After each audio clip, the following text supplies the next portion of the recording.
There is no military solution to the Israeli-Palestinian problem. There is only one solution, is negotiations. I'm Sophia Yan, and this is a bonus episode of Battle Lines.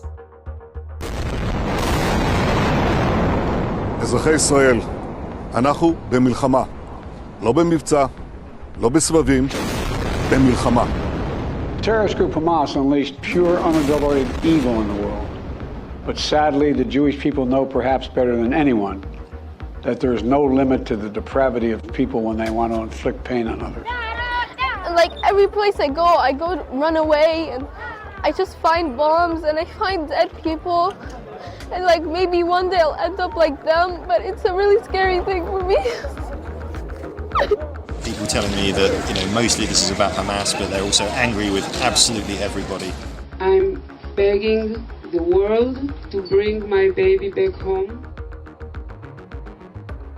As listeners to Battle Lines will know, my job as senior foreign correspondent at the Telegraph means I'm looking across the Middle East to gauge the geopolitical dynamics given the fast-changing situation in Israel and Gaza.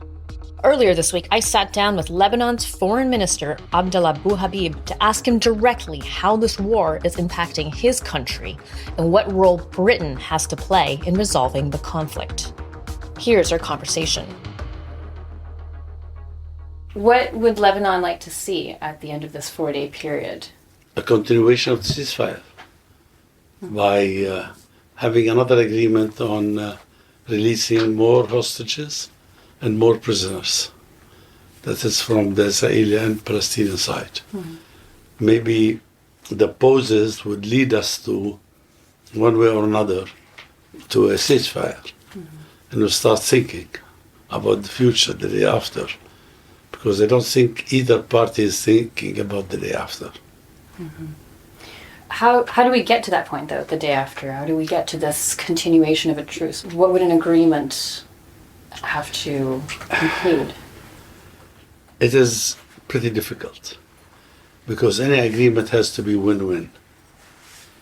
And the Israelis are engaged in revenge, and the Palestinian in general, I'm reading some polls that came from the West Bank, not from Gaza these days, that there is not much confidence in the Palestinian Authority. And that the Palestinian Authority needs to be more representative in order to really represent the Palestinians. And the Israeli side needs to be also more inclusive. I mean, they have a cabinet of war, but they don't want to think about the future, about the day after so far, this government. Mm-hmm. Lebanon and Hezbollah are not technically part of the ceasefire agreement, but there was some expectation that Hezbollah would perhaps quiet down a little bit. There have still been clashes along the border between Lebanon and Israel in these last few days. What is your government doing to rein in Hezbollah? Look, in Lebanon, we are working hard and we are dialoguing because in Lebanon, we dialogue with each other, with Hezbollah. And yes, they are a resistance organization. And they are not like the government wants peace. We don't want war. But we want to limit, if there are skirmishes going on, we want to limit them. They are somehow limited. Sometimes they get out of control, but they are on the whole pretty limited to North Israel and South Lebanon. What is the interaction like now between your government and Hezbollah? What kind of impression do you get from them about where they're thinking, what they're thinking, where they think this might go? Yeah, the thing is that they don't want war. They don't want to open a big front there. It is dangerous to have a regional war. If there's war, it means Hashd al-Sha'bi in Iraq is going to get involved. A lot of organizations that now have Syria as a base would get involved. And I don't know what would happen on the Jordanian border. It's a very difficult situation to have a regional war. And therefore, I don't think anybody wants a regional war. And everybody was asking, including Hezbollah, for a ceasefire in Gaza. That's the most important thing, it is in Gaza. And therefore, I can't say that Hezbollah would not be involved in skirmishes and fighting and the war. This is their decision. But we dialogue with them, talk with them in order to calm it down. Can you describe and characterize the kinds of discussions that have taken place, the nature of the discussions, and at what level your government is engaging with Hezbollah? And do you have a direct line to Nasrallah? Of course. No direct line, but there are people that are his people, his advisors. We talk, we're all Lebanese, we talk to each other maybe more than the Scots when the English talk. No, we are all Lebanese. They have different opinion, yes, than most of us. But we are all Lebanese, we always communicate, okay? So at all levels, really, except, of course, Mr. Nasrallah is different. He's not like a person that goes from place to place. I don't know where we don't know where. But the Prime Minister, he talks to Hezbollah people that is nominated by Mr. Nasrallah to talk to the Prime Minister and me and the Minister of Defense. We all talk to each other. Do you think Hezbollah should just stop what they're doing on the border with Israel? You say that they also don't want war, but they keep acting. I think both Israel, IDF, and Hezbollah should stop. Yes, we like that too. This is the policy of my government, is to not to have anything on the border. But we accept skirmishes, then if the choice is skirmishes or war, it's skirmishes. Things are not in our hand. Yes, we have Hezbollah, it has its own army, etc. But what do you want us to do? Have a civil war? We're not going to have a civil war. Israel's been very clear. If things were to escalate on this shared border, even if it's Hezbollah that's responsible, and of course we have seen this happen, exchanging fire on the border, the defense minister in Israel, Galanti, has been very clear that Israel will make Lebanon pay. So what is your response to that? Look, as I said, we don't want war. The Lebanese don't want war. Not only the government, the Lebanese don't want war. I say the same things for the Israelis. If they are going to escalate, Hezbollah is not threatening to escalate. Even Hezbollah is saying, we don't want regional war. And they say that we hope there will be ceasefire soon in Gaza. Because if it is going to continue, it could develop or generate to a regional war, which we don't want. But they're still exchanging fire with the Israeli military on the border. They say one thing and they're doing another, of course. Right? So. No, but they're exchanging fire. You said it. We don't know, even UNIFIL, the United Nations forces there, they don't know who's starting it. It could be Israel, it could be Hezbollah, one time this and one time that, because it is hot on this. Tension is very high. So you can never tell who started it. Both of them could start it. And, we offered Israel a few months ago to have the border, align the border between us, and then they can do whatever. Once it is aligned, tension would be less. They didn't accept. That's why we asked the Americans to help us in this. We want really the border to be aligned. It was demarcated in 1923 by the Brits and the French because they were both the mandatory power there. And therefore, we do not want war. We want to reduce the tension in the south, and they didn't accept that. The relations between Lebanon and Israel are obviously very complicated, to say the least. Well, they are not. They could be peaceful. A year ago, we reached an agreement without talking to each other on the maritime border, right?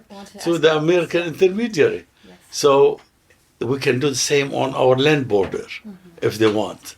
So, things can be done even when two persons are not talking or two entities or two countries are not talking. Well, I did want to ask about that. We are in a very unprecedented time. Is there any interaction now since October 7th between the Lebanese and Israeli governments because of what's happening to find a way? It is through UNIFIL. Yeah. And we have a tripartite committee. And this tripartite committee, they meet regularly. It's a Lebanese officer, UNIFIL officer, and Israeli officer. So we have contact with that. And that's where we ask them whether they would like to complete alignment of the borders. Do you think that there's still a way to reset, to go back and to, even if you are speaking through intermediaries, to work on something like that, to work on the land border issue, to find some way forward with Israel? I think when things calm down, yes, because the Americans are convinced that we should do it. And if they put enough pressure on them, I think we can start working on it. We may not get an agreement, but we should start working on it. What about for the broader Middle East region? Before all of this happened on the 7th of October, there were moves toward more normalization in Iran, Saudi, restarting diplomatic ties. I mean, it seemed like something was different in the air. Do you think that this is still possible? In 2002, in the Arab Summit in Beirut, the Saudis submitted a proposal and it became the Arab Peace Initiative, which means two-state solution, and we recognize Israel. And in that meeting, Gaddafi was there, and even Saddam Hussein, we're talking about two in the past, even Saddam Hussein, his first deputy was there. And they all agreed that we'll do it. But such kind of peace does not bring peace at the end. And I think such kind of attempts brought October 7. Because if you want to make peace and exclude us as the Palestinians, we're not going to allow it. Because they are the people who lost their land, who lost the country. And they're not going to allow such kind of thing. It could happen, but it does not bring security and peace to the region. The only peace that counts is between the Palestinians and the Israelis. What kind of actions would the Lebanese government like to see from the US and the UK, from those governments? Now? Well, first, for the US is to extend as much as you can the pause that is taking place now by exchanging prisoners and hostages, because neither of them should be where he or she is, really. Especially that, as we see, there are a lot of children on both sides. Children in Israeli prisons and children taken hostages by Hamas and other Palestinian organizations in Gaza. Prolonging this period could really bring a ceasefire and would calm things down and people start to talk, because there is no military solution to the Israeli-Palestinian problem. There is only one solution, is negotiations. Some would say that that is what was attempted already so many times before. This is something that many people have tried, many countries, many leaders of many countries. Many leaders of organizations. Every time if you read the books that followed, there were some reasons here and there. But the main reason is the stubbornness of the Israelis. They are not convinced that the Palestinians are people who want the country. They say Arabs. This is not the correct. They are Arabs, but they are Palestinians. The Palestinian refugees in Lebanon, they've been there 75 years. They still talk Arabic with a Palestinian accent. I mean, you can tell it. I mean, you may not be able, but we can tell it immediately if you talk that he or she is Palestinian. So they are nationalistic people, they are proud people. Most of them are successful people who really went outside, and there are a lot of big companies all over the world that are Palestinians. And I think they will be excellent neighbor to Israel. And I think the West Bank is a fertile land, and it has a lot of holy places. If there's peace, Israel will benefit and the Palestinians will benefit, because there will be a lot of pilgrimage. There will be Muslim pilgrimage, and there will be Jewish, because the Jews outside Israel are more than Jews in Israel. Muslims have sacred places there, Christians of course, and the Jews also. So peace brings really dividends for everybody. Speaking of Palestinian refugees, is Lebanon considering the possibility of taking in Palestinians as these events continue to unfold? It's a kind of treason for any Arab country to receive Palestinian refugees. Palestinians should stay in their country. That's why Egypt refused it. That's why Jordan is scared that the Israelis may push some from the West Bank. And Lebanon also. We are overloaded by refugees. We are 5 million people. We have 2 million Syrian refugees, and we have half a million Palestinians. We cannot take anymore. We are working hard in order to really get rid of the Syrian refugees. I mean, we know that the refugees in Lebanon or in Jordan, they are not political refugees. None of them is a threat to the Assad regime. They may not like the regime. I mean, half of America don't like the administration, right? We know that. This is democracy after all. We cannot really bear this 2 million Syrians in Lebanon, in a country of 5 million. But there is a lot of pressure from Western countries. We're hung up on the political issue that they have with the Assad regime. And the one who's suffering and who's really paying this is not the countries of the West. It's Lebanon and Jordan. And if this continues, it will be Israel and other countries. Because poverty, 90% of the Syrians are under poverty line. So we really have to do something in order to stop this issue in Syria from going worse and from hurting neighboring countries.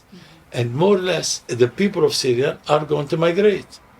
At the end, if Lebanon economy is not great, if Jordanian economy is not great, they both are not great, they're going to go to Europe at the end. How? I don't know. Through the seas, through smuggling, through etc., they go. So it is, Syria has to be reconsidered in the West in terms of rethinking, let's say, of how to treat Syria. If you have a kind of a problem, you have to solve it, not leave it grow. Whether it is in medicine or in politics or everything, it's the same. You don't leave a problem to grow, you try to solve it. And we're looking for peace so that Palestinian refugees would also go home. Not necessarily to their homes, but to their homeland, let's say. Right now, you're a government, as a caretaker government. In what way is that having an impact on the ability for your government to be influencing what Hezbollah is doing and thinking? Well, look, as I said, the dialogue between us is strong. And we're not the cause of the presence of neither Palestinian refugees in Lebanon nor Syrian refugees. What happened in both Palestine, historic Palestine, and what happened in Syria caused all this inflow of refugees to Lebanon. And we are trying our best in order not to have these refugees, harm the country. And we talk with Hezbollah all the time on that. And Hezbollah knows they are Lebanese. They are subject to elections. They also all the time care about their base because they are pretty popular. In the last election, they got a lot of votes. So they have to preserve their base. And I don't think their base is really want war. But, they are a resistance movement. If there was the events of Gaza did not take place, they wouldn't be doing anything. In terms of what the UK government can do, what are your thoughts on that? The UK can play a role, especially with the United States and with the EU. We need Europe to be involved. Europe is very important. And look, the problems are between Europe and the Middle East. Americans are far away. And, these two regions, I usually say if one sneezes, the other catches the cold. And we're talking about problems since thousands of years, right? One probably of your great whatever grandfather was a crusader and went to the Middle East, right? So we have to respect each other's, identity and not try to change them, because there's always an attempt in Europe to try to change the Middle East. The Middle East is Middle East. If it change, it will change on its own. They will not accept others enforcing change into them. This was historical. I'm not saying it's an opinion now. It's a historical events there. Look, I met the former foreign minister a few days before he was changed. Right. It was in Riyadh. And he met a lot of foreign ministers there. And he was pretty moderate at that time. But sometimes you have statements that really side with Israel. And the Arabs, consider that Britain is responsible for what's happening now through the Balfour Declaration. So it's all to play the game along with Israel. And I think, to show a lot of understanding to the Palestinian cause and Arab feelings. Because the Arabs don't feel that the West that gave a free hand to Israel by saying the right to self-defense. And this kind of right became a license to kill. You remember that movie? It's British after all. And this is what a lot of Arabs now, and the Arab Islamic statement that came out is against that. It shouldn't have been given that the Western countries, including the United States and Britain, has given Israelis a license to kill, to destroy. And this is unacceptable Arab-wise. So it's a difficult situation. And also this license to kill has really, has really took from the West the issue of human rights. They use every time they want to human rights decision in the United Nations against China, against Iran, against Russia. You're not going to see the Arabs moving the same way they moved in the past. Like when Russia invaded Ukraine, we condemned it. We were the only, Lebanon was the only country that condemned it. Israel took 2 days in order to make a statement. And it was a very moderate statement. So we are the only country that condemned it. Do you ask me, will you do it again? No, I would tell you no. I was actually wondering if you could describe for me what it was like in Riyadh in those recent meetings. There was the big statement that came out calling for ceasefire, of course, but what was the mood like? Because it is quite, well, it's a big event. There were 57 countries, and these 57 countries, I think their position should be taken into consideration worldwide. Because, a lot of them are friendly with the Western countries. But if this continues, this friendship would be weakened. So I think the West should really take those meetings into consideration. And there is more tendency for less dependence on the West, I should say.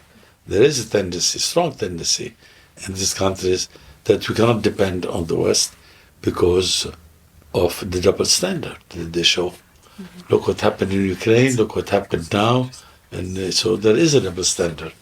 And whether it is a human rights issue or peace issues or whatever issues, there is a double standard. And this reduces its degree of friendship with each other. And I think the West should be aware of this and try to solve it. Not act like they are still the upper hand and colonial power like. I'm not saying they are colonial power now, but sometimes they act this way. This is the feeling. And I think they should be more moderate. And the United States is what it is, right? And Britain can play a role. It is the still closest ally to the US. In a perfect world, if there were no limits, you could draw up whatever you'd like. From your government's point of view, what would the future of Palestine look like? Look, at the beginning in 1947, the division that Israel would have been 40% of historic Palestine. Now they have 78% of it. And they are not satisfied. I think they should stop grabbing. They should get out of the West Bank, and there should be an independent sovereign state in the West Bank and Gaza. As I told you, the Arab League summit in 2002 in Beirut, and George Bush Jr., the son, in 2002 he said there is no other solution than the two-state solution. And since then the American administration have, accepted that. So it's better for the Israelis.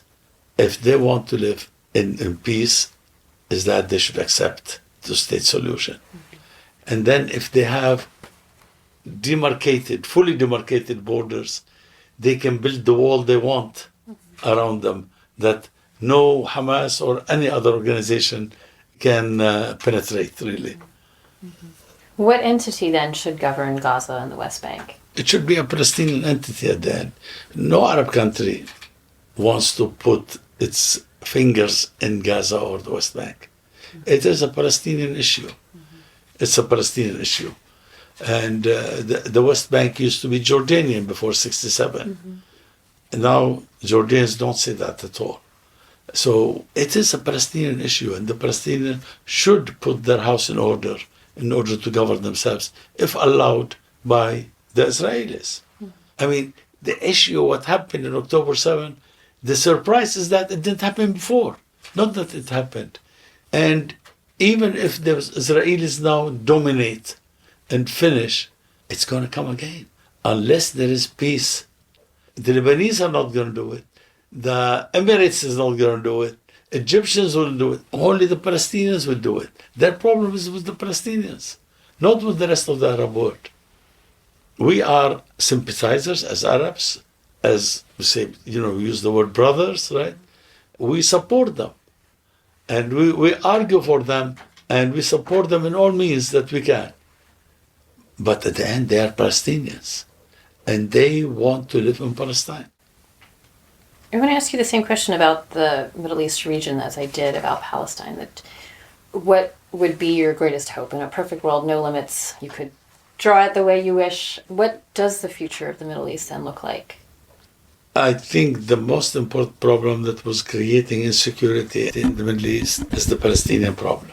At one time, the fight for petroleum, among those who need it, or the competition, also created a lot of problems.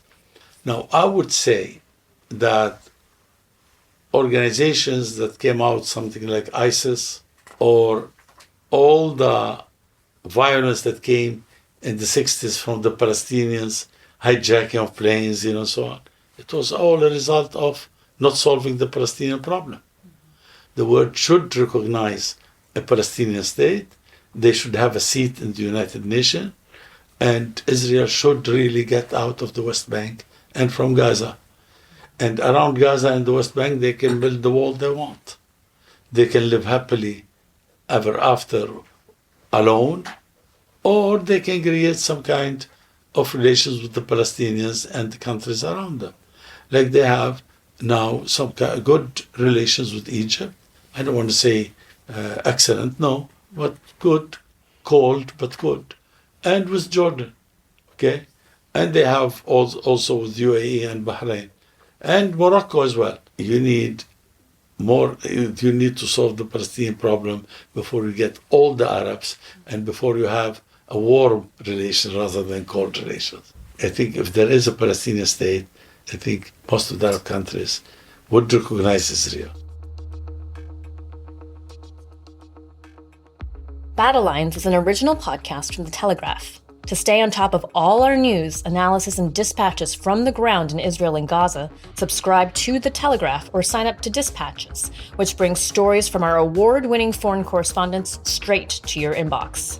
We also have a live blog on our website where you can follow updates as they come in throughout the day, including insights from contributors to this podcast. If you appreciated the podcast, please consider following Battle Lines on your preferred podcast app. And if you have a moment, leave a review as it helps others find the show. As disinformation is a particular problem during conflict, we are relying on your support more than ever. This episode of Battle Lines was brought to you by me, Sophia Yan, and producer Louisa Wells.